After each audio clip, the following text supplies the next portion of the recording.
E estamos online. Boa noite a todos. Já temos aqui, acho que umas 4 pessoas, 3 pessoas.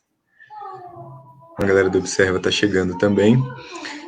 Aproveitar esse tempinho que o pessoal está chegando, né, e já ir agradecendo todo mundo que se dispôs a vir, né, ou a participar desse debate com a gente. Vai ser literalmente uma conversa. E vou pedir para vocês já começarem a se apresentar. E aí, se vocês quiserem também, eu posso me apresentar, né? Porque vocês ainda não me conhecem direito. Meu nome é Cássio, eu sou graduado em Saúde Coletiva na Universidade de Brasília. Sou integrante do Observa Pop Rua desde 2017, que foi quando ele nasceu, né? Dentro desse Brasilzão. E desde 2019 sou mestrando do Programa de Desenvolvimento, Sociedade e Cooperação Internacional do CEAM, que é um departamento da Universidade de Brasília também. E aí, desde a graduação, venho trabalhando com população em situação de rua, junto com o professor Pedro Jabu e alguns outros colegas. E agora eu queria muito saber de vocês, né? Principalmente quem são vocês, com o que vocês trabalham, como que vocês chegaram nisso e como que vocês começaram a trabalhar em conjunto também, né? De onde que essa história vem. Vou pedir para a Gabriela se apresentar primeiro, pode ser, Jordana? Claro. E aí depois você já fala sobre você também. Bom, boa noite a todas e todos. Eu sou Gabriela Lopes, sou professora da Fundação Getúlio Vargas no curso de Administração Pública. Sou coordenadora do Núcleo de Estudos da Burocracia, o NEB, que é um grupo de pesquisa voltado a entender como é que se dá a atuação de profissionais no serviço público, e a gente olha para vários serviços diferentes. Eu tenho trabalhado desde o final da minha graduação com um tema específico nas políticas públicas, que é o tema do que a gente chama de burocratas de nível de rua ou profissionais de linha de frente, enfim, tem vários nomes para essa categoria, e que, na verdade, são aqueles profissionais que trabalham no contato cotidiano com os usuários do serviço para entregar serviços, né? Então, a gente tem profissionais de linha de frente ou de nível de rua na saúde, na assistência, policiais são, professores são, os assistentes sociais envolvidos em vários serviços também são categorizados como profissionais de linha de frente. E eu tenho coordenado, desenvolvido e orientado várias pesquisas com esses profissionais em áreas diferentes, né? Então, eu não sou alguém que estuda especificamente a política voltada para a população em situação de rua, mas também acompanho pesquisas que trabalham com profissionais que acompanham esse público especificamente, né?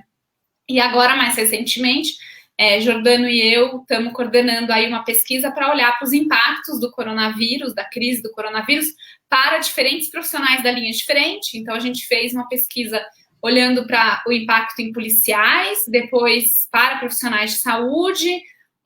Hoje a gente lançou a pesquisa sobre os impactos em agentes penitenciários, e na semana que vem sai fresquinha a nossa pesquisa, já trouxe até alguns dados para discutir com vocês, sobre os impactos do coronavírus nos profissionais da assistência social. E aí, nessa pesquisa, a gente pegou também profissionais que trabalham com a população em situação de rua, além de outros trabalhos dentro da assistência, né? Então, enfim, é assim que eu tenho me aproximado desse tema, olhando para os profissionais, na verdade, né? Mais do que para o público, eu tenho trabalhado estudando como é que os profissionais do serviço se comportam, como é que eles desenvolvem estratégias de atendimento, como é que essas estratégias repercutem em inclusão ou exclusão e desigualdade, enfim, esse tem sido um pouco a nossa temática lá no Núcleo de Estudos da Burocracia. E sou também, esqueci de falar, pesquisadora do Centro de Estudos da Metrópole, do CEM. Acho que é isso. Jordano? Uhum. Eu sou Jordano Magri, sou advogado de formação, não exerço mais, né? Atualmente trabalho com o vereador Eduardo Suplicy, em São Paulo. Comecei meu trabalho com a população em situação de rua em 2013, quando eu coordenei o balcão de atendimentos de violação de direitos humanos da recém-criada Secretaria de Direitos Humanos e Cidadania na Prefeitura de São Paulo. Era um balcão que basicamente fazia atendimento de violação de direitos, só que a gente ficava no pátio do colégio, que é um local em São Paulo de grande concentração da população em situação de rua. Então, acabei vivenciando aí a primeira experiência que a gente teve das operação baixas temperaturas, para lidar com a questão do frio com a população em situação de rua. Trabalhei na Secretaria de Direitos Humanos no balcão até 2014, depois fui para o gabinete, trabalhei na Secretaria de Direitos Humanos até o fim da gestão, e depois vim trabalhar com o Suplicy, e desde então a gente, acaba sendo um dos temas centrais da nossa atuação, a população em situação de rua. Aqui a gente conseguiu alguns avanços, né, importantes para a população em situação de rua, primeiro na época da Secretaria de Direitos Humanos, com a criação do Comitê Pop Rua, que aí a política da população em situação de rua foi para a Secretaria de Direitos Humanos. Esse comitê, até o fim de 2016, construiu a política municipal para a população em situação de rua, que a gente, no gabinete de Suplicy, adaptou para um projeto de lei, que hoje existe uma lei, a Lei da População em Situação de Rua, que institui a política municipal para a população em situação de rua aqui em São Paulo. E desde então, continuo nessa articulação aí, tanto acompanhando o trabalho do comitê, quanto via mandato, e aí, em 2017, eu entrei na GV para fazer meu mestrado em Administração Pública e Governo. Estudei especificamente política de drogas, né? Tenho um trabalho muito próximo com a região pejorativamente conhecida como Cracolândia, aqui em São Paulo. E é um pouco essa a minha história com a população em situação de rua. No fim já do mestrado, em 2019, eu entrei no NEB, no Núcleo de Estudos da Burocracia, onde academicamente me encontrei, e aí começou minha parceria com a Gabriela, que tem rendido alguns frutos. Bacana, muito bom saber a história das pessoas, né, que a gente conversa, até para entender um pouco mais sobre o que conversar. Queria pedir para vocês, até como no interesse pessoal meu, que vocês, se possível, me explicassem um pouquinho do que é a burocracia de nível de rua e por que é tão importante entender isso, né, esse conceito de burocracia de nível de rua, quando a gente pensa em população em situação de rua, por exemplo. E aí, a partir disso, a gente desenrola um pouco mais. Boa, Cássio. Bom, eu esqueci de falar que eu estou muito feliz de estar aqui e fazer esse agradecimento. Eu tenho acompanhado o trabalho de vocês no Facebook, vocês são incríveis. Eu acho que vocês têm um papel muito importante de dar visibilidade para esse público, para essas políticas, para as políticas voltadas para esse público. Enfim, a gente tem tentado muito no NEB, eu vou falar um pouco sobre isso quando falar de burocracia de nível de rua, tentado dar visibilidade para públicos e políticas que são muito pouco visíveis, né, embora extremamente relevantes. Então, acho que vocês têm um trabalho fundamental nisso e eu estou super feliz de estar aqui fazendo esse debate, me senti muito honrada com o convite de vocês. Vou falar um pouquinho sobre a burocracia de nível de rua, né? Esse conceito é um conceito meio esquisito, né? Por isso que a gente tem, enfim, parte dos autores hoje em dia tem trabalhado mais com o conceito de trabalhadores de linha de frente ou profissionais de linha de frente. A ideia é que, para as políticas públicas existirem de fato e os direitos se materializarem de fato, eles dependem de pessoas que entreguem o serviço. Então, a educação só existe porque o professor está em sala de aula ensinando. A saúde só existe porque o médico, enfermeiro ou agente comunitário estão lá na casa ou no consultório fazendo atendimento. A assistência social, o serviço de assistência social só existe porque você tem profissionais no CRAS fazendo atendimento, fazendo acompanhamento das famílias. A segurança só existe porque você tem policial na rua aplicando sanção ou fazendo, enfim, qualquer tipo de outra ação. Então, a questão é que, para as políticas se materializarem, elas sempre precisam passar por algum tipo de profissional do serviço público, não importa qual é o vínculo desse profissional, mas que são essas pessoas que, a partir da interação com o cidadão, materializam a política pública. Então, a gente denomina todas essas pessoas que são a interface cotidiana entre o cidadão e o Estado de profissionais de linha de frente, burocratas de nível de rua, trabalhadores de nível de rua, enfim, são todas essas pessoas, independente da categoria profissional, independente do vínculo profissional, que entregam um serviço no contato com a população.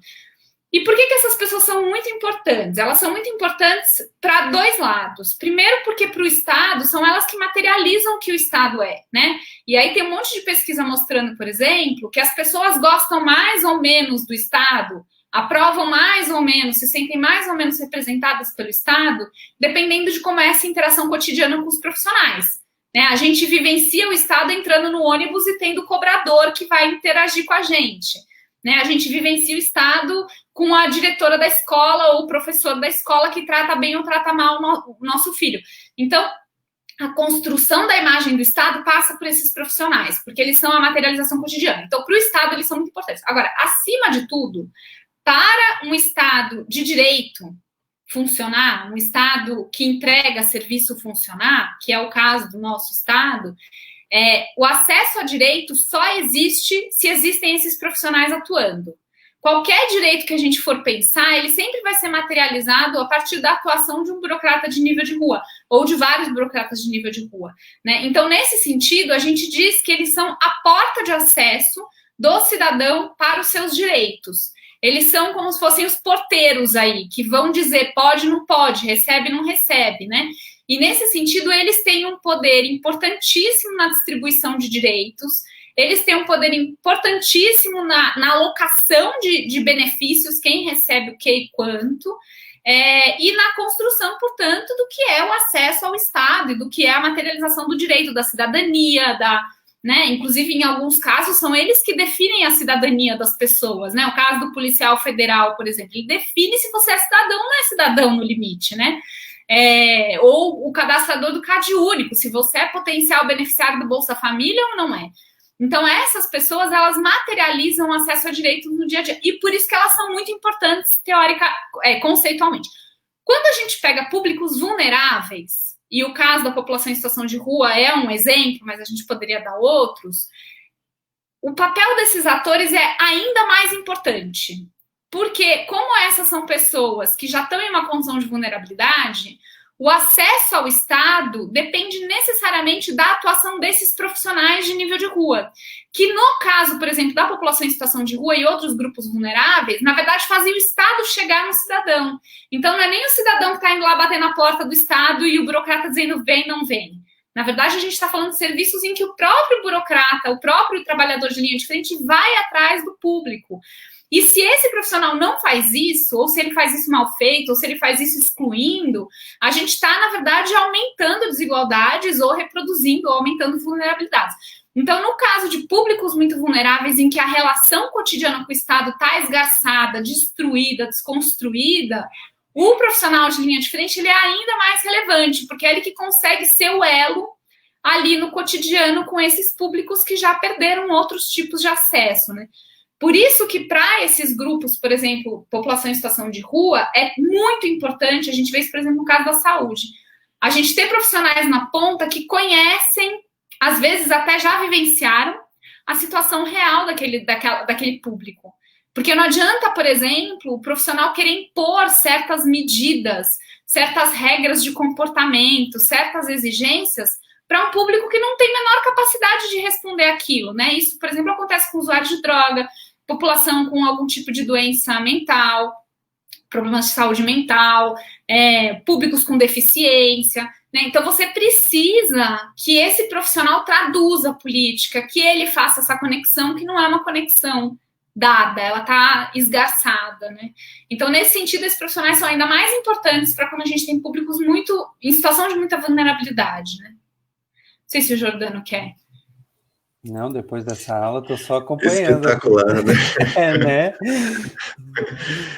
Bem, entendendo agora, né, não só a importância do burocrata de nível de rua, queria saber um pouco mais de você, Jordano, e do seu trabalho junto com o Suplicy, né, de como que está, por exemplo, atualmente em São Paulo, as dificuldades de estabelecer relações, tanto dos profissionais com a população, no sentido de vice-versa, né, e de vocês, para com os profissionais. Quais as dificuldades que estão sendo enfrentadas atualmente, né, na cidade de São Paulo, pensando a importância desse burocrata, né, ou dessa pessoa na linha de frente, assim?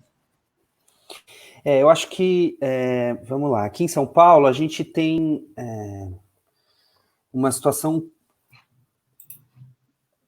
vamos pensar a palavra, não chega a ser positiva, né? Porque eu acho que nessa pandemia nada é positivo, mas eu acho que a situação da população em situação de rua, e do atendimento e das políticas e da redução dos efeitos da pandemia para essa população poderia ser muito pior do que está sendo. Por quê? Porque eu acho que, recentemente, nos últimos 5, 7 anos, houve uma consolidação da política, de uma maneira geral, dos serviços ofertados, dos equipamentos e da própria população em situação de rua, materializada pela sociedade civil organizada, de um aprendizado recente que fortaleceu a política, e agora essa política mais fortalecida, ela ajuda a reduzir um pouco os impactos da pandemia. Explico.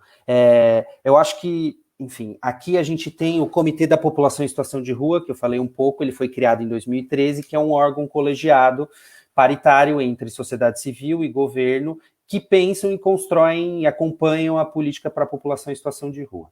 É um órgão que, enfim, desde 2013 ele foi criado de uma forma muito conflituosa, né? Porque leva um tempo de aprendizado para que a população em situação de rua, que nunca teve uma participação política, nunca foi um ser político ativo na construção da política, pudesse aprender como você construir isso e como lidar com a frustração dos tempos da administração pública, porque nem sempre a gente consegue viabilizar políticas, ações de uma maneira muito rápida, muito eficiente, ou da maneira que a sociedade civil esperava que fosse. Eu gosto sempre de começar falando do comitê da Comitê Pop Rua, que a gente chama, né?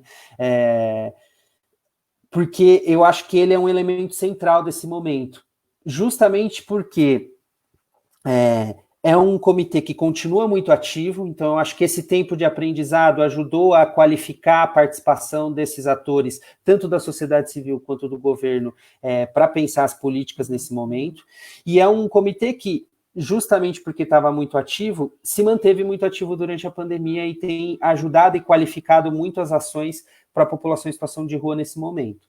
Então, se você for ver, neste momento, o que São Paulo conseguiu viabilizar para a população em situação de rua? Primeiro, o que já tinha no repertório. Então, basicamente, desde 2013, a gente tem o que a gente chama aqui de Operação Baixas Temperaturas, que é quando a temperatura fica abaixo de 13 graus, você cria toda uma estrutura para acolher e tirar as pessoas da rua, durante essas noites frias, para evitar morte, para evitar que essas pessoas estejam expostas ao frio extremo nesse momento. É uma experiência que vem vindo desde 2013, em 2013 foi super problemático, em 2014 também, mas em 2015 foi um pouco melhor, em 2016, então é um processo que vem se aprimorando com o tempo e que nesse momento foi a primeira resposta e a resposta mais viável que o poder público, que a Prefeitura de São Paulo conseguiu dar para a população em situação de rua. Então o que a gente tem aqui, o que foi viabilizado emergencialmente num primeiro momento? Assim que a pandemia chegou, se criaram 2 equipamentos emergenciais, um para as pessoas que estavam sintomáticas, né, que apresentavam sintomas e que foram infectadas pelo vírus, e que, como uma forma de isolar e também de qualificar um atendimento mais cuidadoso com essa população. E um outro equipamento emergencial que lidava com pessoas, é direcionado para pessoas que tiveram contato ou para pessoas idosas, portadoras de deficiência, para que você pudesse ter uma atenção mais qualificada. Então, a primeira estratégia que foi pensada aqui, viabilizada aqui, era justamente esses equipamentos emergenciais. Além disso, primeiro, você tem várias dimensões, né, de impacto da pandemia para a população em situação de rua. Então, acho que essa primeira dimensão do acolhimento foi resolvida sim, mas tem outras tantas demandas que ainda não conseguiram sair do papel. Então, tem um edital aberto para os hotéis, como a rede hoteleira aqui teve um impacto bem grande diante da quarentena e da pandemia.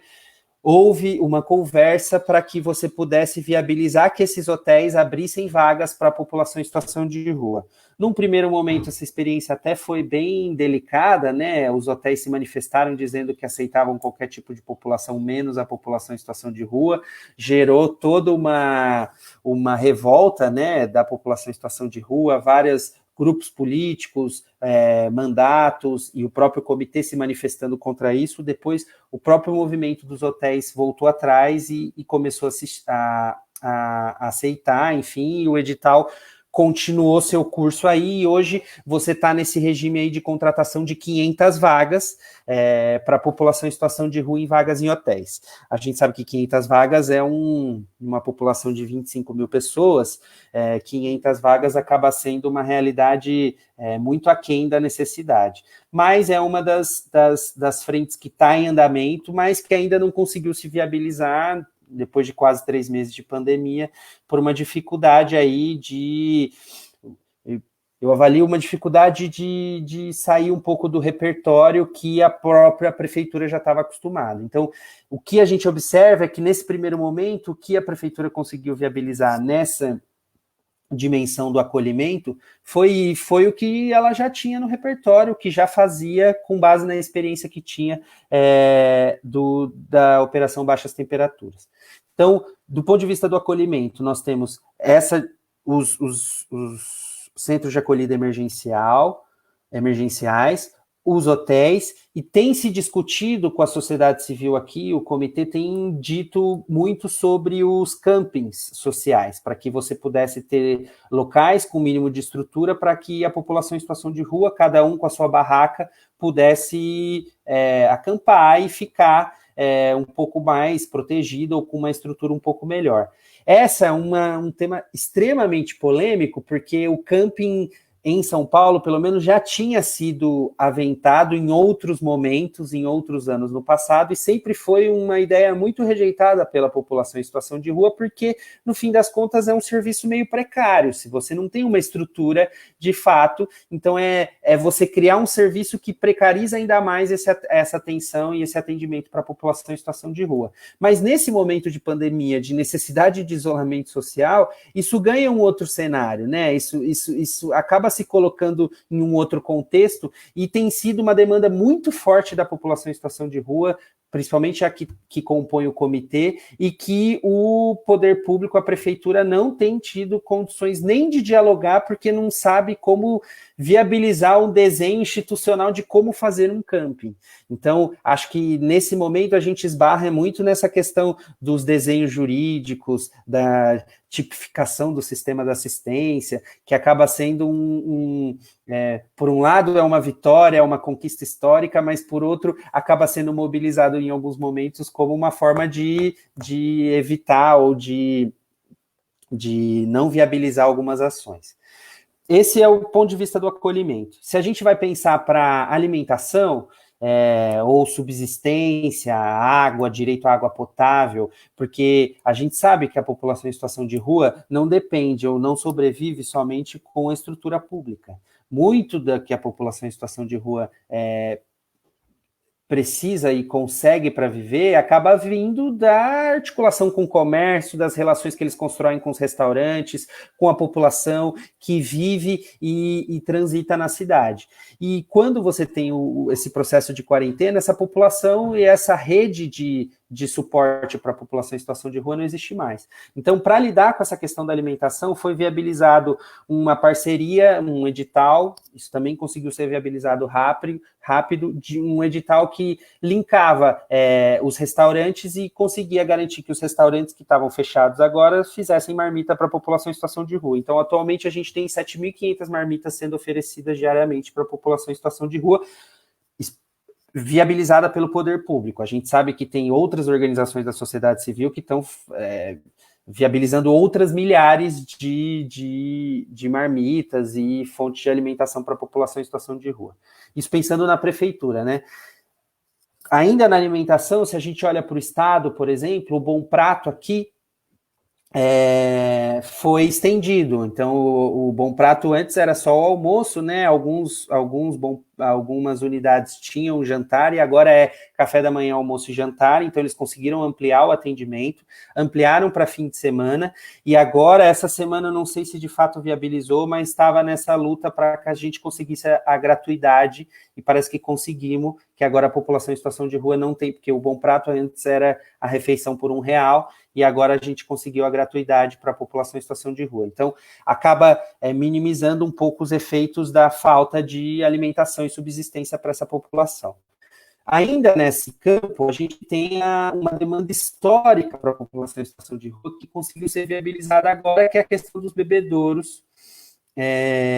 Sempre foi uma demanda da população em situação de rua que pudesse ter fontes de água pública potável, não só para a população em situação de rua, né, mas para toda pessoa que transita na cidade e que não tem condições, às vezes, de comprar uma água e que possa poder tomar água potável e todo mundo bebendo água agora, possa poder tomar água e ter acesso à água potável nesse momento, justamente porque é um bem central nesse momento, né?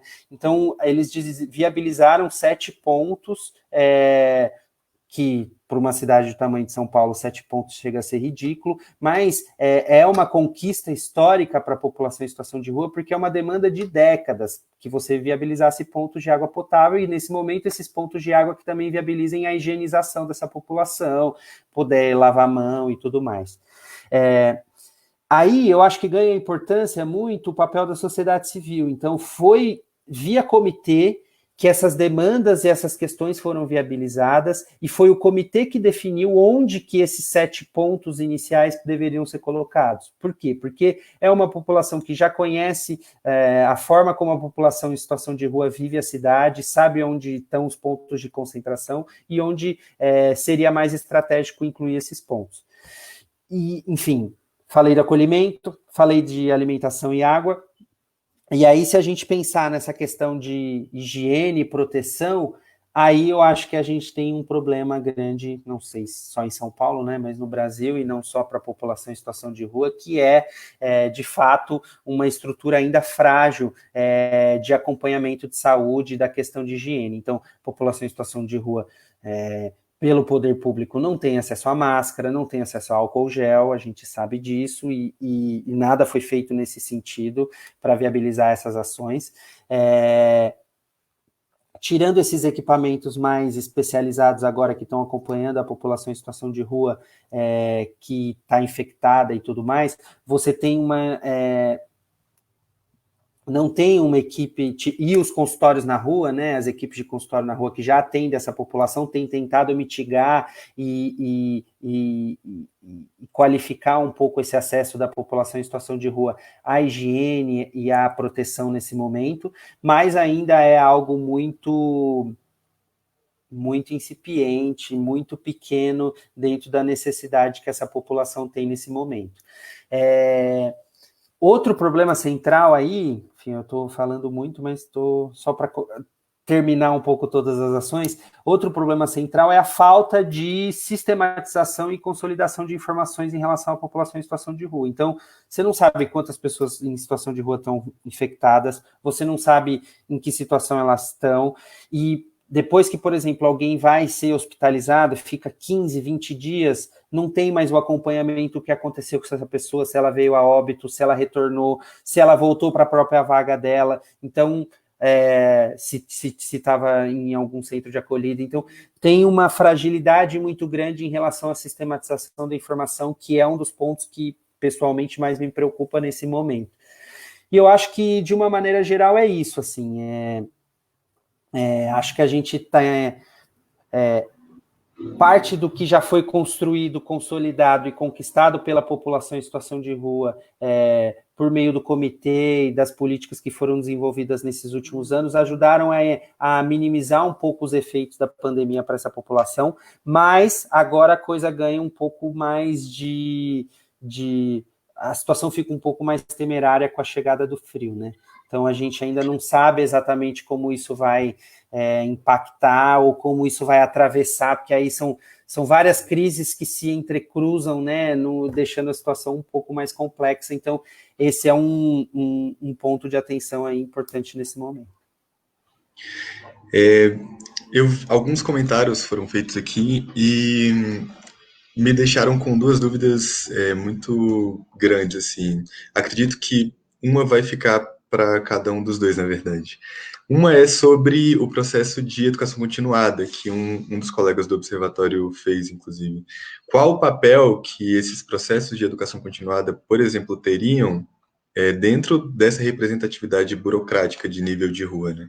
Será que teria como, através desse processo de educação, influenciar ou orientar um profissional de maneira que ele, né, haja como uma instituição mais aberta pelo Estado, né, ou algo nesse sentido? E outro ponto também que foi trazido é a partir do momento em que o representante do Estado, né, estando ali no nível de rua, é o Estado, e no caso é o representante da institucionalidade para o cidadão ou para aquele que procura o serviço, necropolíticas ou políticas que tendem a fazer morrer ou deixar morrer, como algumas que têm sido aplicadas no Brasil atualmente, elas seriam abraçadas por essas pessoas, no sentido assim, essas pessoas que estão na ponta, elas precisam ser abraçadas no sentido de para serem aplicadas pelo governo? Não sei se me fiz muito claro essa pergunta. E a outra pergunta, que vai mais para o Jordano, não sei se eu faço agora ou se eu espero a Gabriela responder, que é sobre a política nacional para a população em situação de rua. Quando eu fui fazer meu TCC, eu li e reli essa política diversas vezes, e enquanto observatório a gente se aproximou muito do Comitê Nacional, né? E tanto ano passado quanto ano retrasado, a gente acabou percebendo que o comitê, ele é uma instituição tanto quanto frágil. E nesses últimos 10 anos, né, de políticas públicas, algumas lacunas se mantêm, assim, de maneira muito evidente. E isso não é uma fala nossa, obviamente, não é uma fala que o movimento da população de rua tem, é uma fala que outras instituições trazem. E a pergunta esse tempo de pandemia, ele de alguma maneira, ele evidenciou mais essas lacunas e como, né? E uma outra coisa que algumas pessoas estão comentando é que boa parte dessas medidas que você citou, Jordano, elas são tanto quanto paliativas, né? Elas não seriam estruturalmente positivas assim para a população em situação de rua. E aí, qual que seria o caminho para tornar ou para fazer medidas estruturalmente mais influentes, assim, para melhorar de fato ou a higienização, ou a proteção, ou a vida das pessoas em situação de rua no decorrer dessa pandemia? Ficou claro? Não sei se eu consegui. Ficou, Cássio. Deixa eu só te voltar a uma questão. Você acha que a pergunta sobre educação continuada e a dimensão da necropolítica, ela é também para tempos de normalidade ou é um foco mais agora na pandemia? Falam das duas coisas? Eu acho que é para os dois, mas eu acho que fica mais evidente no tempo de pandemia porque a ideia da necropolítica está sendo muito discutida agora, né, com exemplos tão claros assim. Sim. Então, a gente tem trabalhado nas nossas pesquisas a ideia de que a pandemia, ela exacerba problemas cotidianos que muitas vezes a gente quer esconder, né? Só para falar sobre isso especificamente, né? Então, é como se a pandemia deixasse evidente aquilo que a gente, em geral, deixa embaixo do tapete fingindo que não vê, e o momento da pandemia que nem meus alunos têm dito, é tapa na cara, assim, não dá para a gente fingir que essas coisas não acontecem, né? Então, só para concordar com isso, eu acho que a pandemia, ela exacerba essas práticas, mas essas práticas todas, das quais eu vou falar um pouquinho agora, elas são cotidianas e agora talvez elas fiquem um pouco mais evidentes, né? A gente tem, quando a gente fala sobre a atuação dos profissionais de nível de rua, a gente tem vários estudos que vão tentar explicar o que influencia a atuação desses burocratas, né? O que faz um professor fazer o que ele faz, o que faz um assistente social fazer o que ele faz, o que faz a gente comunitário fazer o que ele faz. E aí as explicações para isso, elas passam por algumas dimensões. Então, claramente, as organizações, elas importam, né? Então, se você está vinculado a uma escola ou a outra, como é sua equipe, se você está numa equipe de pop rua ou em outra, se você está num município ou em outro, isso faz diferença. Mas o que a gente já sabe, isso é a literatura tradicional de gestão, tentando influenciar os indivíduos a partir da gestão e tal. Agora, a gente já sabe, por uma literatura muito mais sociológica e antropológica, que os profissionais, assim como nós, indivíduos todos na sociedade, somos muito informados por valores sociais e das nossas trajetórias sobre as quais as organizações conseguem influenciar muito pouco. O que eu quero dizer com isso? Se você tem um profissional que é preconceituoso, é muito difícil a organização fazer ele deixar de ser preconceituoso, né? E existe uma chance muito grande, porque, já falo porque, desses profissionais levarem esses seus valores pessoais ou valores da sociedade que eles repercutem para as interações cotidianas. Por que isso acontece? Porque o trabalho do burocrata de nível de rua, embora seja o último da hierarquia organizacional, ele é o trabalho mais solitário e menos controlável. Porque esse profissional está, muitas vezes, na rua. Imagina o que é, por exemplo, um agente comunitário que faz atendimento da POP Rua, que é o que eu estudo mais. Esse cara está sozinho fazendo um atendimento de um indivíduo sem ninguém olhando para ele. Então, como ele é um trabalho muito invisível, muito descontrolado nesse sentido, não tem ninguém controlando ele está lá, né? A influência dos valores pessoais e sociais são muito grandes no burocrata de nível de rua. E isso é um problema muito grande, porque o que acontece é que se o burocrata de nível de rua aplica seus preconceitos, estigmas e estereótipos no atendimento, ele exclui pessoas, né? Ele está causando um problema muito sério para a própria política e processo, né? Então, o que a gente tem que fazer para evitar, portanto, que os valores pessoais ruins interfiram os processos decisórios do burocrata de nível de rua quando ele interage com o cidadão, é criar vários instrumentos que ou ensinem ele a ser diferente, ou controlem ele, ou sancionem se ele for da maneira que ele não deveria ser, né? Então, nesse sentido, a educação continuada é um dos instrumentos que ajuda a direcionar melhor a ação do burocrata de nível de rua, tentando diminuir as influências dos valores pessoais na sua atuação. Mas a gente sabe que a educação continuada tem um limite, né? E ela precisa ser combinada com outras coisas, até porque a educação continuada em geral, e eu não vou generalizar, mas em geral, ela trabalha com uma dimensão cognitiva da educação.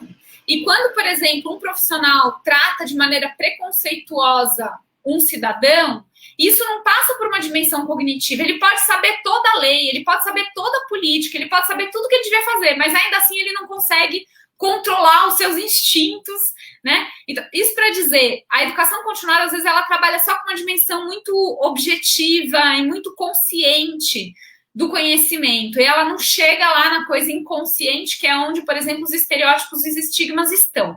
Para essas coisas, a gente precisa combinar outras práticas, e são práticas, às vezes parece esquisito, mas sim, tipo sanção, dar bronca, punir quando foi errado, deixar claro que não pode fazer desse jeito, né? Mas elas também podem ser práticas de estímulos, pequenos estímulos, que agora está super na moda. Não sei se vocês já ouviram falar, para quem quiser saber mais disso, procurem depois, que são as práticas de nudge. Nudge são pequenos incentivos comportamentais que você dá para tentar direcionar, tipo, às vezes falar a palavra certa, evidenciar o bom comportamento, enfim, são pequenos estímulos que você pode dar que entram no inconsciente, às vezes melhor do que a educação continuada, porque é isso, a educação continuada, às vezes, ela trabalha muito no consciente, no objetivo, e não chega lá embaixo.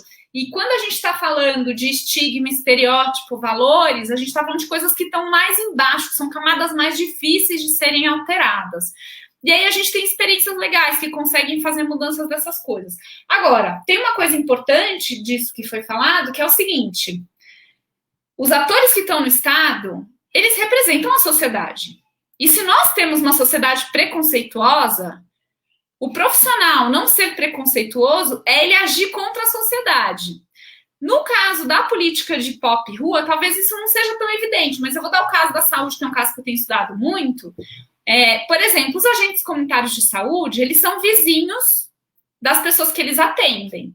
E aí existem políticas no SUS que são super progressistas. Políticas, por exemplo, de planejamento familiar, políticas voltadas a público LGBTQ+, políticas voltadas a drogas, que são super progressistas, muito mais progressistas do que a nossa sociedade. A questão é que esse profissional, que é um vizinho, vai ter que mostrar para o vizinho dele, quando ele atende, que ele é mais progressista do que o vizinho gosta que ele seja, né? Então, isso para dizer, é muito difícil também em uma sociedade conservadora, em uma sociedade com valores estigmatizantes, preconceituosos, como a gente tem, é muito difícil a gente conseguir colocar os profissionais para serem contra, né? Por isso que a gente precisa também pensar nessas práticas. Enfim, não dá para demonizar, isso para dizer, não dá para demonizar também o burocrata de nível de rua, se ele o tempo inteiro é preconceituoso, porque a nossa sociedade também é, e por isso a gente precisa de mudanças mais estruturais. Não dá para achar que o professor sozinho vai fazer a revolução, ou o profissional que atende população em situação de rua vai fazer a revolução. A gente precisa de mudanças que sejam muito mais estruturais. Nesse sentido, quando a gente está falando de necropolítica, concordo completamente. A gente tem aí um movimento. Eu acho que a gente banaliza, às vezes, esse conceito, mas eu diria que para certos públicos, e certamente para agentes penitenciários, para a população carcerária, ou população prisional, para a população em situação de rua, a gente tem práticas cotidianas que estimulam que a morte talvez seja a melhor solução. Eu não tenho dúvida disso, embora acho que tem banalização do conceito. Agora, a necropolítica, ela passa por profissional de nível de rua, certamente. O burocrata de nível de rua é quem opera, quem é que ele atende ou não atende, para quem ele dá prioridade ou não dá prioridade, e opera a necropolítica. Às vezes de maneira consciente, às vezes de maneira inconsciente, né? Por isso que eu falei que às vezes tem coisas que são muito estruturais da sociedade, que é difícil a gente demonizar o profissional sozinho, falando você está sendo preconceituoso, a sociedade inteira é preconceituosa. Ele chega em casa e vai ver uma novela que repercute a mesma coisa, o vizinho dele vai falar, tudo é para ser preconceituoso e a gente espera que ele seja um herói anti-preconceito, né? Então tem mudanças que têm que ser mais estruturais e que não é tão fácil a gente esperar que essas pessoas sozinhas façam isso. Agora, especificamente, para responder também o comentário que alguém fez aqui, na pandemia, a gente tem, como eu falei, a gente tem trabalhado com a ideia de que a pandemia exacerba problemas já existentes. Então, eu vou falar alguns dados aqui, provavelmente nada dessas coisas são novas, mas só para mostrar para a gente como elas são mais profundas. Então, a gente fez uma survey com profissionais, uma survey, um questionário online que a gente aplicou com profissionais de vários serviços da assistência social. E a gente teve, das nossas, acho que quase 500 respostas, né, Jordana? Depois você me atualiza o número certinho, tem problema com números. A gente teve 72 respostas de profissionais que trabalham com população em situação de rua, espalhados em vários municípios no Brasil. E aí a gente pergunta algumas coisas para eles. Então, a gente pergunta em que medida eles sentem medo do coronavírus. Dos 62 dizem que tem medo. Ou seja, a gente está falando aí de um universo de quase 90% dos profissionais têm medo. O medo é natural, essa é uma doença muito contagiosa e para os burocratas de nível de rua, essa doença ela é muito perversa. Porque o trabalho do nível da rua, como eu falei no começo, ele é um trabalho que depende da interação. Não existe o trabalho do burocrata de nível de rua sem interação. E essa é uma doença que exige a não interação, que exige o isolamento, que exige o distanciamento. Então, a gente fica num paradoxo em tempos de pandemia. Esse profissional tem que trabalhar ou ele tem que se afastar? Ele tem que atender ou ele tem que ficar longe? Ele tem que cuidar ou tem... Né, uma frase que a gente ouviu de uma agente comunitária, ela disse assim, para mim o mais difícil disso tudo é que eu não sei fazer atendimento sem pegar na mão do meu paciente e dizer para ele, calma, porque vai dar tudo certo. E em tempos de pandemia ela não pode pegar na mão. Né? Agora, imagina o burocrata de nível de rua com pop rua. Ele precisa pegar, ele precisa chegar. Né? A gente entrevistou profissionais que trabalham em centros de acolhida, por exemplo. Uma profissional. O que faz no centro de acolhida? Como é que ela ajuda a cuidar dos mínimos de higiene se não pode tocar? Como é que...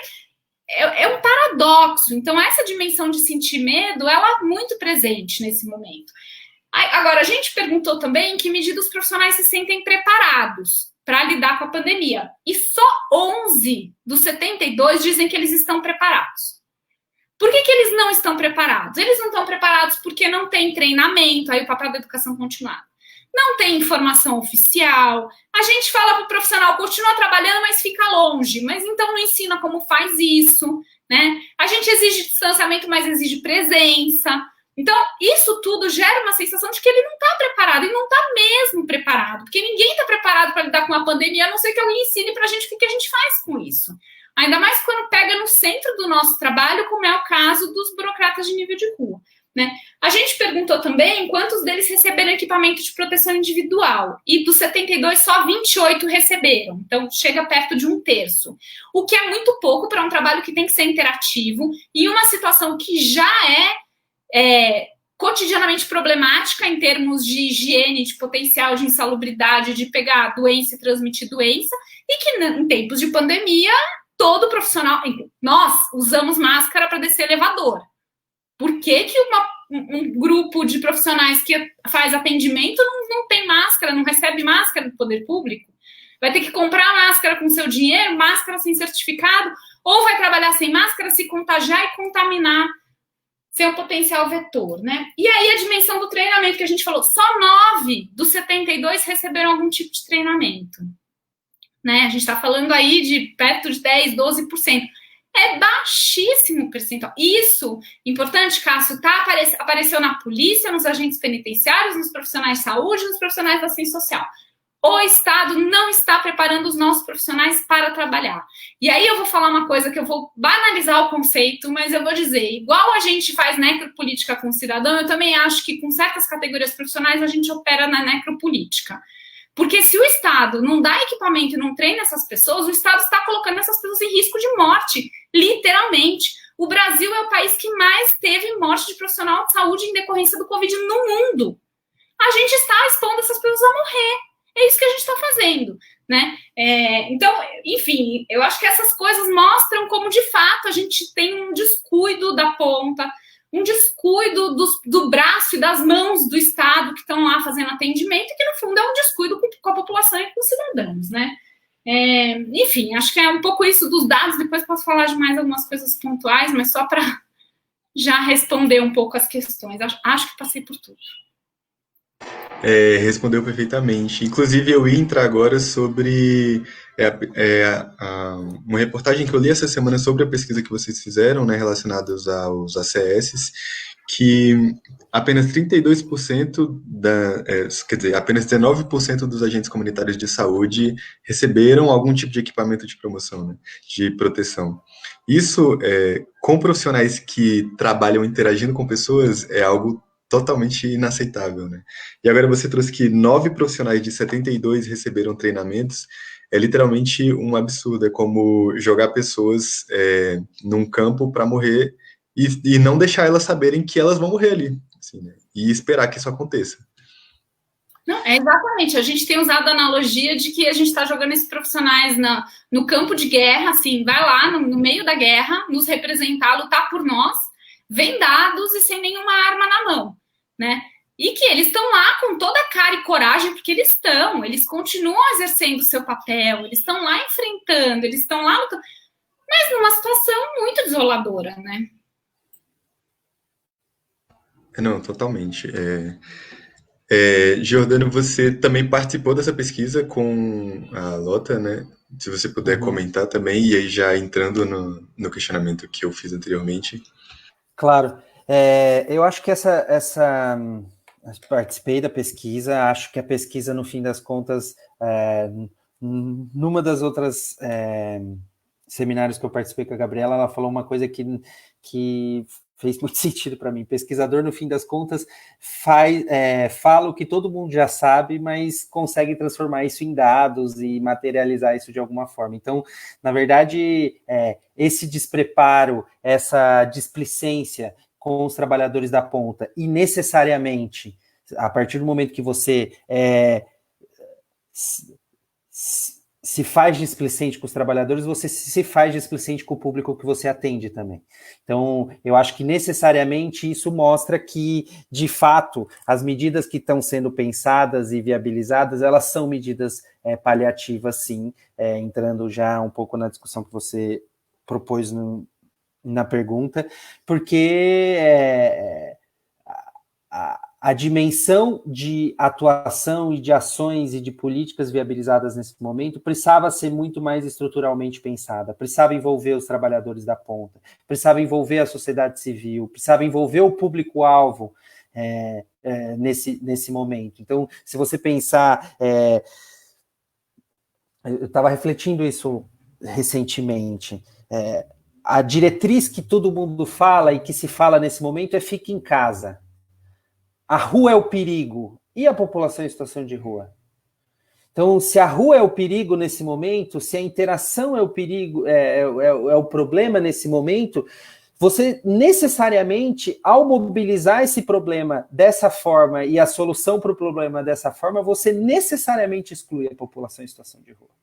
você necessariamente exclui as pessoas que vivem em habitações precárias. Então, eu acho que essa dimensão da pandemia, a forma como ela está sido materializada, a forma como os problemas têm sido colocados e aí, consequentemente, as soluções acabam excluindo uma parte da população, e essa parte a gente sabe que tem um recorte de renda, mas também tem um recorte de raça muito, muito marcado e que também tem um recorte de gênero também muito marcado. Então, todas essas medidas que eu falei mais cedo são medidas que elas são muito restritas, né, a um campo institucional que tem um impacto limitado sobre a população em situação de rua, se você pensa aqui em São Paulo. Então, é ridículo você pensar que 500 vagas de hotel vão resolver o problema de 25 mil pessoas que estão em situação de rua nesse momento. Então, de fato, essas medidas são muito paliativas. E aí tem uma outra dimensão que eu fico pensando também, porque quando você pede para a gente, num momento de isolamento social, né, você tem que garantir que as pessoas fiquem sozinhas, e a rua, ela tem uma dinâmica, uma atividade de sociabilidade muito marcada, né? Então, como sem qualificar, sem discutir e sem envolver a população em situação de rua, você garante que ela se afaste de outra pessoa, que geralmente é o único vínculo afetivo. Então, todos nós estamos presos na nossa casa com a nossa família. Enfim, ainda que não, a gente tem um celular que consegue falar com a mãe que está no interior ou com o pai que está no interior. Como que você mantém esse nível de sociabilidade dentro da população em situação de rua? E aí, quando você vai pensar nas soluções pensadas, então vamos abrir vários centros de acolhida emergencial e colocar toda a população em situação de rua lá dentro.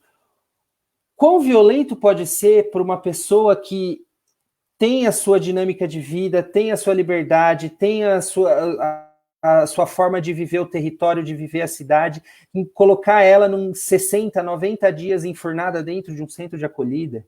Então, o quanto que essa é uma solução que, de fato, inclui e coloca a população em situação de rua como protagonista do problema, ou como protagonista de construir essas soluções? Como você vai fazer com que uma pessoa que tem um histórico de rua de 15, 20 anos, tendo os pontos que transita na cidade, a forma como interage no território, ela vai ficar trancada 60, 90 dias? Como você consegue viabilizar isso?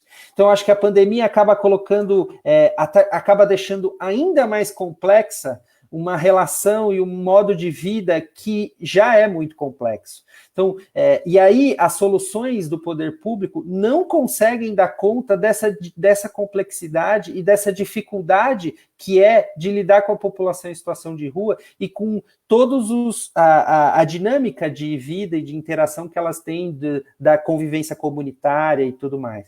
Então, aqui em São Paulo, no começo da pandemia, teve um promotor um membro do Ministério Público que falou: recolhe todo mundo da Cracolândia. Então, vamos acabar com o fluxo, porque elas estão muito aglomeradas e você não pode ter aglomeração nesse momento. Como você constrói uma solução de um problema assim? É uma desconexão muito grande com a realidade e com o público que você está pretendendo atender, que faz com que, como a Gabriela falou, que o papel desse burocrata de nível de rua ganhe um protagonismo muito maior nesse momento. Porque, infelizmente, as soluções estão sendo pensadas no alto nível da burocracia, que tem uma desconexão muito grande com a realidade da rua. Então, se você não trouxer esse profissional que está na interação direta com a pessoa em situação de rua, que está na interação direta com a dinâmica, com a forma como ela vive, com os laços que ela tem, como você pode pensar uma solução que seja de fato efetiva sem envolvê-la? Então, de fato, essas medidas são paliativas, como eu disse no começo, são medidas que são muito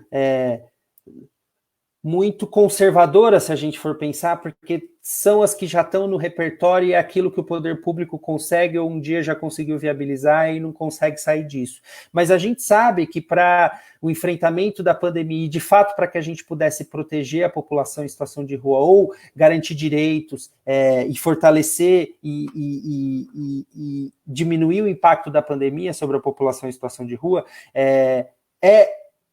seria essencial que a gente pudesse construir com a população em situação de rua essas soluções. E aí eu entro na outra questão, que é a questão do comitê. Você falou da política nacional, enfim, a gente comemora que a gente conseguiu aprovar que agora existe uma lei que consolida, que fala de habitação, que fala de república, que fala de alimentação, que fala de não violência com a zeladoria, que fala de várias coisas, trabalho, renda, várias coisas para a população em situação de rua, mas é uma lei, né? Ela é um marco institucional, ela ajuda a dar parâmetros, a diminuir a ambiguidade, a diminuir o conflito de como essa política vai ser implementada, mas na prática, a realidade ou como ela vai ser implementada depende de como ela é construída, ou das ferramentas e do repertório que esse profissional da ponta tem e da disposição e do recurso que o poder público investe para que isso de fato seja viabilizado. Então, a política municipal aqui, como a política nacional, são marcos que são muito importantes para que você consiga materializar ou reafirmar direitos que não precisariam ser reafirmados, mas que era importante que você marque e consolide como conquistas para a população em situação de rua, para os públicos em que ela é direcionada. Mas ela está muito longe de fato ser efetivada. E a gente sabe disso, né? E a nossa luta sempre é para que, de fato, ela saia do papel e que ela consiga ser implementada e que ela consiga ser viabilizada. E por isso que eu acho que, ainda que seja uma forma não é ideal, mas esse papel do comitê, ter a sociedade civil tendo um espaço para poder participar politicamente, ainda que seja insuficiente, é central nesse momento.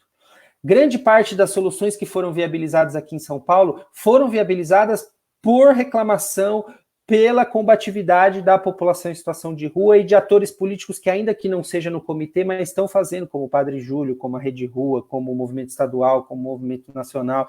Há várias organizações que já estão tão fortalecidas politicamente o suficiente para poder reivindicar e para poder disputar a narrativa e o espaço no debate público para conseguir consolidar esses direitos. Isso é muito central nesse momento. E eu acho que não existe salvação, não existe solução, não existe alternativa nesse momento que não passe por fortalecer esses espaços e por fortalecer esses atores, independentemente dos problemas que eles têm. Então, dizer que a reunião do comitê é uma reunião eficiente, resolutiva, a gente sabe que muitas vezes não é. Se você fala com os representantes do comitê, eles têm reclamado, isso eu tenho ouvido em relação à população em situação de rua nesse momento, que o comitê virou uma grande ouvidoria, que você vai lá e fala e despeja todos os problemas e fica por isso mesmo. Eu entendo esse sentimento de ficar por isso mesmo, mas o pouco que o poder público conseguiu se movimentar, se mexer, o pouco que ele conseguiu viabilizar foi porque teve um espaço que você não conseguia sair daí. Então, a primeira reunião do comitê pós-pandemia só tinha a coordenação da política que fica na Secretaria de Direitos Humanos, só tinha representante da Secretaria de Direitos Humanos, não tinha mais nenhuma pasta. E aí a sociedade civil veio na jugular do governo naquele momento, da Secretaria de Direitos Humanos, para dizer, opa, nós estamos passando por uma pandemia, nós já sabíamos há 2 meses que ela ia começar e vocês vêm e esvaziam esse espaço. Na reunião seguinte, você tinha lá assistência e saúde, e que estavam lá, sem conseguir dar as respostas que estavam sendo pedidas, mas estavam lá para ouvir. Na reunião seguinte, parte daquilo que tinha sido questionado já tinha sido viabilizado e foi levado por algum momento para os espaços decisórios de poder dentro do governo, que viabilizou uma ou outra ação. Então, ao mesmo tempo, o poder público desvaloriza esse espaço. Então, por exemplo, um dia antes de sair o edital dos hotéis, que eu falei aqui, que teve esse edital dos hotéis, um dia antes teve uma reunião do comitê e o edital não foi nem apresentado para o comitê da população em situação de rua. Então ia sair um edital voltado para a população em situação de rua, tem uma reunião do órgão colegiado responsável por construir essa política e o tema não foi debatido ali. Mas na reunião seguinte, o governo tomou uma lambada da sociedade civil. Por quê? Porque as vagas de hotéis viabilizados pelo poder público não pensavam no território. Então você abria 500 vagas. Então se eu quisesse abrir uma vaga, eu tenho o meu hotel lá num bairro da cidade que tem zero concentração de pessoas em situação de rua, eu poderia abrir. Por quê? Porque o edital não tinha sido direcionado territorialmente para onde essas pessoas de fato se concentram, onde a estrutura que elas necessitam para viver de fato está instalada. E aí, enfim, o governo tomou uma piaba, voltou e teve que refazer, o edital foi republicado para colocar nos territórios. Então, assim, eu acho que esse exemplo mostra que não há solução que não passe pelo envolvimento e pelo protagonismo das pessoas que estão na ponta. Sejam a sociedade civil que está lá ativamente fazendo muito mais do que o governo, que a gente sabe que tem mais, a sociedade civil está disponibilizando mais alimento, está disponibilizando mais recursos para a população em situação de rua, roupa, esse tipo de coisa que o poder público não está. Então, a sociedade civil está fazendo mais do que o poder público, mas quem é o responsável por garantir direitos, por fazer de fato a população ter acesso aos seus direitos, é o Estado. E quem está fazendo a provocação desse Estado é a sociedade civil. Então, eu acho que eu não sei, nesse momento, vou ser muito sincero com você, eu não sei quais medidas, como a gente faz para que essas soluções, ações possam ser estruturais, definitivas. Eu acho que dificilmente algumas coisas se voltam atrás. Eu acho que, assim, por exemplo, tirar os bebedouros que foram instalados, eu acho que se o governo fizer isso, ele vai apanhar de um jeito que eu acho que é um retrocesso que não dá mais. Então, eu acho que algumas questões eu acho que vieram como uma forma de forçar ou viabilizar demandas históricas e que eu acho que dificilmente a gente tem em nível municipal, né, porque a gente não pode falar dos outros níveis, pensando principalmente no governo federal, não tem mais como retroceder em alguns pontos. Mas pensar em soluções estruturantes e estruturais para a população em situação de rua nesse momento, eu não consigo pensar em muitas coisas, porque eu acho que a gente ainda está muito no olho do furacão, ainda tem essa tentativa de reabertura que estão tentando, eu não sei nos outros estados, não estou acompanhando muito, mas vai ser um voo de galinha, vai ser pior, vai fazer as pessoas desacreditarem ainda mais na quarentena, no distanciamento social. Eu acho que os efeitos vão ser ainda piores do que a gente já teve agora. Então, eu acho que a gente ainda está muito no olho do furacão para pensar em medidas tão estruturais, mas como nesse momento os problemas históricos, estruturais se exacerbam, eu acho que o que a gente tem é, de fato, que trazer esses problemas para o centro do debate e envolver dentro das decisões que forem ser pensadas, tanto a sociedade civil como os trabalhadores da ponta.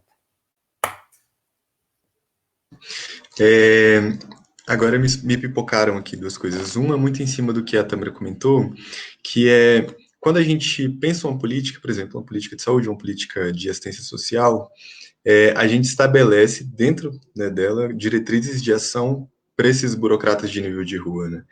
E em alguns casos, principalmente na saúde, que é de onde eu sou, a gente percebe que esses burocratas extrapolam aquilo que é necessário, né? E aí eles acabam fazendo um possível além da política pública. E isso tanto para a população de rua quanto para outras populações, né? Dentro dessa ideia, né, de que os burocratas podem extrapolar isso, como eu coloco, quais seriam, dentro da ideia, né, dos burocratas de nível de rua, os elementos que influenciariam essa percepção de que é possível fazer mais e de vou fazer mais? Porque a educação continuada dificilmente seria um instrumento que influenciaria nesse nível, né, assim, uma pessoa a desempenhar sua atividade dentro de uma política para além. Dentro da pesquisa com agentes comunitários de saúde ou dentro da experiência de vocês, vocês identificam elementos que seriam determinantes dentro desse tipo de ação? Então, o comentário da Tâmara foi ótimo. Sabe que Tâmara tem um texto clássico nos estudos da burocracia de nível de rua, da Evelyn Brodkin, que ela fala assim, ela tenta corrigir o que a literatura tinha feito, ela fala, o trabalho do burocrata de nível de rua não é o que a gente espera que ele faça, mas é o que ele pode fazer, né? Ele faz o que ele pode fazer. E o que acontece, a gente tem uma máxima na literatura que vai dizer assim, quanto mais uma política é genérica, abrangente, abstrata ou cheia de conflitos, mais ela abre espaço para o burocrata decidir o que ele faz.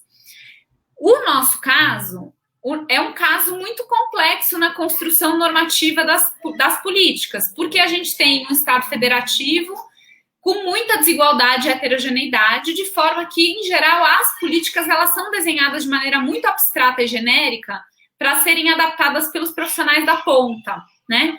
Então, a gente já espera que as políticas sejam adaptadas. Então, quando o burocrata de nível de rua ele adapta, na verdade, isso já é esperado pela política. Por exemplo, no caso dos agentes comunitários que eu acompanho, se vocês olham as normativas do governo federal da ação do burocrata, do agente comunitário, elas são ridículas. Elas são assim, cabe ao agente comunitário fazer promoção à saúde. Tá, obrigada, meu amigo. O que é promoção à saúde? Aí a gente vai lá fazer campo e descobre que para o agente comunitário fazer promoção à saúde é desde ajudar a limpar armário até ensinar a mexer na panela de pressão, passando por fazer curativo, indicar medicamento e rezar. Qualquer coisa é promoção à saúde para ele, porque a política direciona muito pouco. Agora, a política tem que ser super diretiva? Também não, porque também não dá para a gente regular tudo que a gente quer que o profissional faça, porque na ponta ele vai encontrar situações que são situações de fato que precisam de adaptação.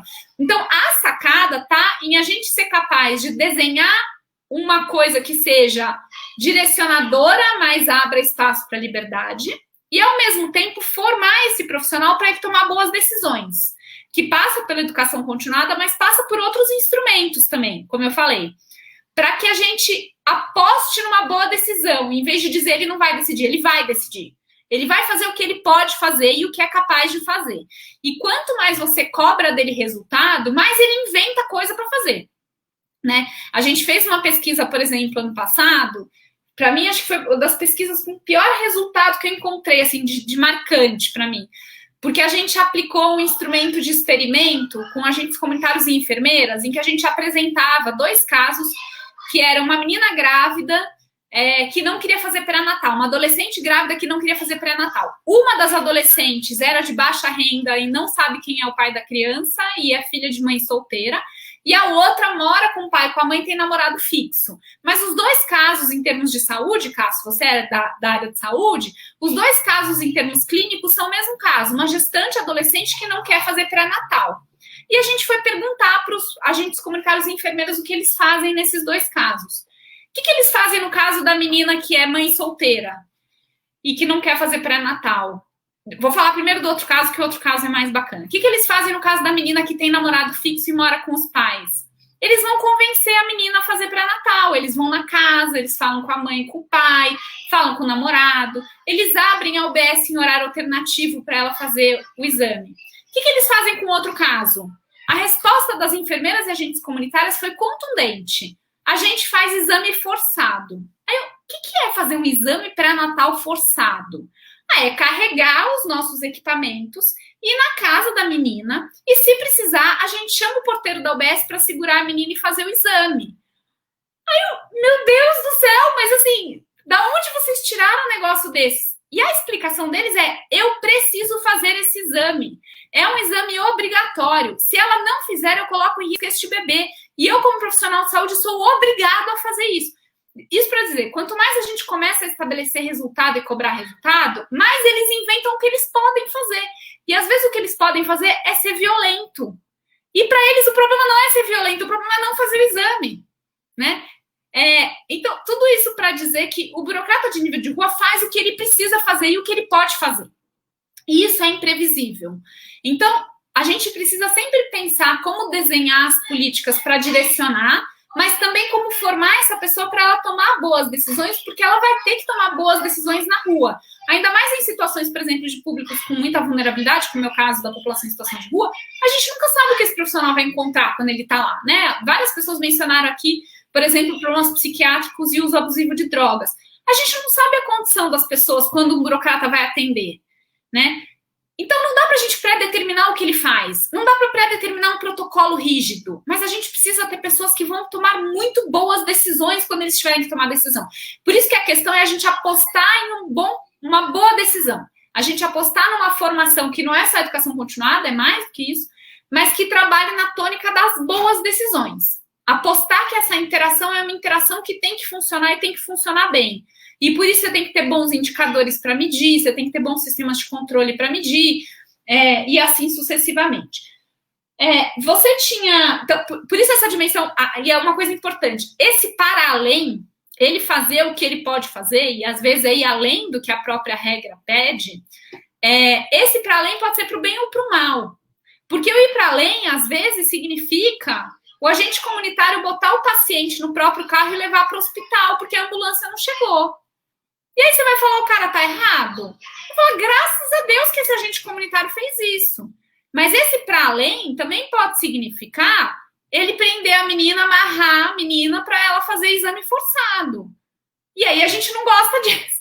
Então, esse para além, ele por princípio não é bom ou ruim. O seu efeito é bom ou ruim. Por isso que a gente precisa sempre olhar para a situação específica para entender se esse estímulo do para além é bom ou ruim, porque ele pode ser includente e ele pode ser excludente, ele pode ser as duas coisas, né? Por isso que a aposta sempre tem que ser para ele tomar uma boa decisão, e a boa decisão sempre no sentido da inclusão, do tratamento baseado em direitos, do tratamento humanitário, do cuidado, da vida, da efetividade, né? A gente precisa ter profissionais que tenham esses elementos em mente, que tenham esses valores em mente na hora de tomar a decisão. E aí, se ele vai botar no SAMU, ou vai no carro, ou vai fazer outra coisa, ele vai ter que decidir no momento em que a emergência acontece e a gente não consegue prever. Não sei se eu respondi. Por isso... meio... Respondeu. Não, por isso que eu acho que é nessa linha que eu acho, até entrando agora no tema de álcool e drogas, álcool e outras drogas, né, que é tão estratégico a questão da estratégia de redução de danos. Porque a estratégia de redução de danos não é uma cartilha, não é um manual lá prescrito lá, definido exatamente, tudo já consolidado do que se deve fazer.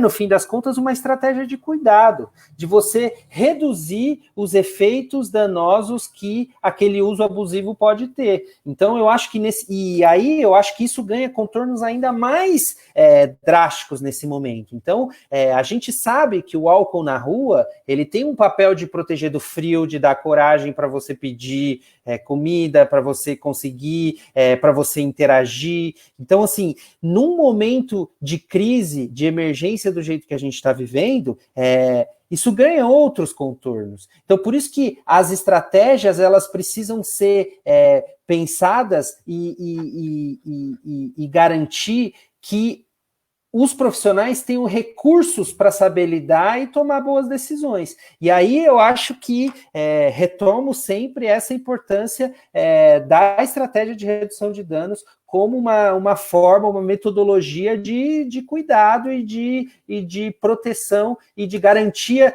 principalmente, da autonomia e do processo de escolha dessas pessoas.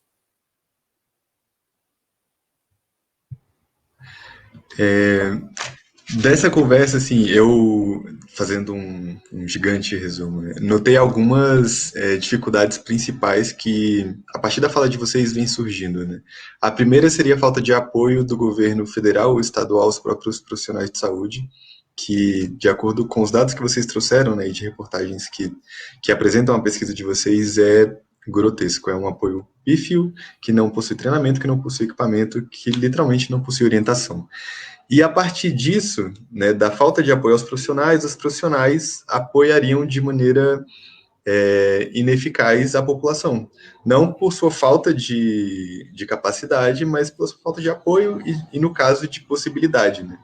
E aí entraria a ideia do burocrata de nível de rua, né? Que nessa situação não conseguiria, não poderia fazer mais, né? Faria o que é possível. E aí, assim, para a gente ir fechando, vai soar uma pergunta um tanto utópica, mas vocês teriam, de alguma maneira, uma estratégia ou algum tipo de orientação para a gente parar e pensar assim, como fazer diferente, assim? Que tipo de orientação poderíamos pensar ou poderíamos conversar sobre para fazer, para desenvolver um tipo de resposta diferente, uma resposta mais eficaz a essa população? Seria uma resposta territorializada? Seria uma resposta baseada na sensibilidade dos profissionais para com os usuários? Ou seria uma resposta que seria literalmente apenas o repensar esse apoio ao treinamento dos profissionais? Eu aposto muito para públicos que têm características muito específicas, enfim, que não são a média, estão muito diferentes da média. Não estou colocando melhor ou pior, são diferentes da média, e aqui são vários os públicos. A gente pode pensar em população ribeirinha, indígena, população em situação de rua, enfim, públicos que não são a média da população geral. Eu aposto muito na ideia do que a gente chama de representatividade burocrática, que é quando você tem burocratas de nível de rua que correspondem, têm alguma similaridade com aquele cidadão que ele está atendendo. Agentes comunitários indígenas, professores indígenas, agentes comunitários quilombolas, ou, no nosso caso, por exemplo, agentes comunitários das equipes de saúde na rua, né, que foram também população em situação de rua. Né? Eu acho que essa aposta, desde que ela, com alguns cuidados, eu já vou falar, ela é uma aposta muito importante, porque essas políticas elas têm que ser muito particularizadas, customizadas, para a gente usar um termo da administração, ou territorializadas, elas têm que ser muito feitas para aquele público. Né? Então, uma coisa é você ter uma estratégia de saúde da família, como a gente tem no Brasil, que é genérica, que foi o caso que eu falei. Outra coisa é você pensar a estratégia de saúde da família aplicada para a população em situação de rua, a estratégia de saúde da família aplicada para a população imigrante. Para essas populações, se você não tiver algum conteúdo adaptador e tradutor, eu acho que você perde a capacidade de conexão.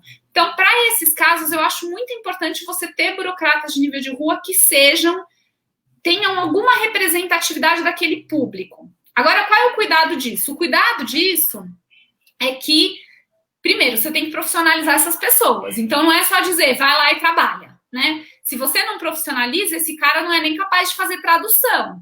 Porque ele vai traduzir o quê por quê, se ele só conhece uma linguagem, né? Então, ele tem que conhecer as duas linguagens para conseguir fazer tradução.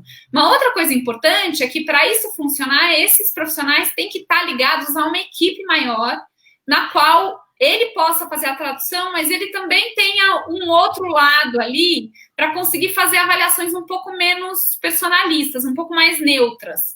Né? Um pouco o que Jordano e eu, a gente viu, por exemplo, na pesquisa com comunidades terapêuticas que a gente fez ano passado. As comunidades terapêuticas, elas têm uma tradição de ter educadores que são ex-usuários, e às vezes o que esses educadores fazem, se eles estão muito soltos no trabalho, é que eles querem impor a dimensão moral que fez eles saírem do uso abusivo de drogas para o paciente que ele está tratando, né? Se você não tem uma equipe, isso pode acontecer. Então, ele fica querendo impor os valores que para ele já foram superados. Por isso que estar numa equipe é super importante, para ele conseguir ter um respaldo um pouco mais técnico, um pouco mais neutro para fazer essas relações. Então, eu aposto muito para esse tipo, para trabalhos com públicos que não são a média, que estão fora da média, do padrão do atendimento. Eu acho que é muito importante a gente ter esse componente que territorializa, que customiza, que adapta a política e traduz ela para um contexto que é diferente do que a média da política permite fazer. Mas eu acho isso, só para reforçar, é imprescindível que para isso funcione a gente tenha formação técnica, a gente tem educação continuada, a gente tem treinamento, a gente tem sistemas de avaliação, não é desprofissionalizar, pelo contrário, é um profissionalizar junto com um componente humanizador ali a partir do território. Né? E, de novo, aí só para reforçar, apostar no nível da rua. Eu acho que, em termos políticos, se a gente não aposta no nível da rua, a gente está fadado ao fracasso, porque o nível da rua vai decidir. O nível da rua vai fazer o que ele quiser fazer, né? A questão é a gente conseguir fazer com que ele faça melhor o que ele vai fazer, né? Então, acho que a gente tem que conseguir construir sistemas também de apoio, suporte e valorização desses profissionais, coisa que, no contexto brasileiro, absolutamente não acontece. E pensando do ponto de vista mais estrutural, mais prático, eu tenho sido cada vez mais entusiasta eu não gosto de termos em inglês, mas do housing first, mas dessa coisa de garantir de fato o teto antes, a moradia primeiro. Então, eu acho que é óbvio que moradia é um problema histórico, ainda mais em São Paulo, mas eu acho que a gente precisava mudar de paradigma a política para a população em situação de rua. Pegar os milhares de prédios vazios, que nem foi feito aqui no Asdrubal do Nascimento, que é um projeto piloto que foi viabilizado aqui na cidade de São Paulo, pegar um prédio vazio, desocupado, e reformar e colocar a população em situação de rua, e aí ir qualificando as outras alternativas de qualificação profissional, de formação, de cuidado de saúde, tendo a pessoa dentro um teto e tendo onde ela morar e ela se organizando. E aí eu acho que, porque o que a gente tem visto é que as alternativas elas estão esgotadas, né? Ou elas não atendem à realidade e os anseios da população em situação de rua. Então, o Rafael Batista está comentando aqui justamente que muitas pessoas não querem sair da rua, mas por que elas não querem sair da rua? Elas não querem sair da rua porque as alternativas que são oferecidas para elas, você tem regra para entrar, você tem regra para sair, você não pode entrar alcoolizado, você está vetado, tem a restrição, né? Essa dimensão violentíssima de que alguém está restrito, ela foi desligado. Essa palavra desligado eu acho de uma força tão violenta, foi desligado do serviço. O que é uma pessoa, um indivíduo, um ser humano ser desligado? Então, oficialmente você materializar que o Estado desligou, essa pessoa não quer mais saber dela.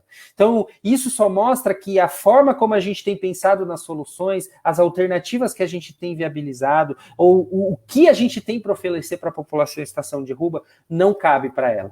Então, eu acho que só vai começar a caber na hora que essa pessoa tiver autonomia e ela tiver a segurança de que ela tem um teto, um lugar, um banheiro, um local para sua intimidade, para conviver e para viver em comunidade. Então, sempre que eu posso, eu acho que a gente tinha que investir muito no locação social, nessas alternativas de ocupar os prédios vazios, dar para a população em situação de rua, e aí a gente pensar em alternativas a partir daí. Bem, galera, era basicamente essa a ideia da conversa, né? Queria agradecer do fundo do meu coração a disponibilidade de vocês. Queria agradecer muito você, Gabriela, pelo tempo, você, Jordano, também, por terem topado participar disso. E queria também deixar aberto o espaço para quando vocês quiserem conversar de novo ou sugerir algum tema ou, né, não sei, nos convidar, talvez, para participar de algo com vocês. Estamos totalmente à disposição. E queria falar para a galera também nos comentários que, caso queira, né, participar de alguma live conosco, entre em contato, a gente é super aberto a todas as temáticas possíveis. E vamos continuar aqui conversando sobre população de rua e tudo que tiver, né, para ser dito sobre esse tema. Eu vou deixar aqui assim, um espaço aberto, caso vocês queiram falar algo, né? E queria deixar de novo o meu muito obrigado pelo tempo de vocês e por terem topado, né, participar disso. Obrigadão, galera. Eu que agradeço muito, Cássio. Foi super bacana essa conversa e foi muito legal porque Jordano e eu, a gente nas últimas, eu dei acho que 20 entrevistas entre a semana passada e entrevista para mídia é sempre aquela coisa que a gente tem que ficar. Hoje eu me empolguei aqui, me desculpe meu nível de emoção, mas eu realmente consegui finalmente falar dos dados, enfim, com a indignação que eles têm me causado em tempos de pandemia, quer dizer, na normalidade também na pandemia. Então, muito obrigada, Cássio, por abrir esse espaço para a gente poder fazer esse diálogo, que foi incrível, aprendi muito, e foi muito legal para a gente conseguir refletir. Parabéns por dar visibilidade de novo para esse tema. Você não sabe ainda, mas vocês já estão convidados para um seminário que o Jordano está organizando lá do NEB, na quinta-feira da semana que vem, a gente depois vai passar. A gente vai discutir os impactos do Covid nas políticas para pop rua, e você é um dos 4 convidados já. Então, depois a gente conversa sobre isso. Acho que essa parceria entre nós é muito, muito profícua e, enfim, temos que juntar esforços, né? É isso. Obrigada mesmo, espero que todos e todas fiquem bem aí. É isso. Jordano. Eu também só tenho a agradecer, né? A gente acaba... eu tenho uma interação com a população em situação de rua, você fica muito numa dimensão do trabalho e de viabilizar ou de resolver o problema ou a demanda que chega, e que muitas vezes você tem pouco espaço para poder refletir sobre tudo isso, pensar sobre tudo isso. Então, para mim, foi incrível, ainda mais para fortalecer um espaço também, né, que é muito importante para a população em situação de rua, que é o Observatório. Então, agradecer muito vocês, e, enfim, estamos super à disposição para pensar em qualquer alternativa, em outros debates específicos, e construir uma nova realidade ou uma nova forma do Estado lidar com a população em situação de rua. Obrigado mesmo, uma super honra, e seguimos juntos e juntas. Valeu. Falou, galera da live, né? Até a próxima.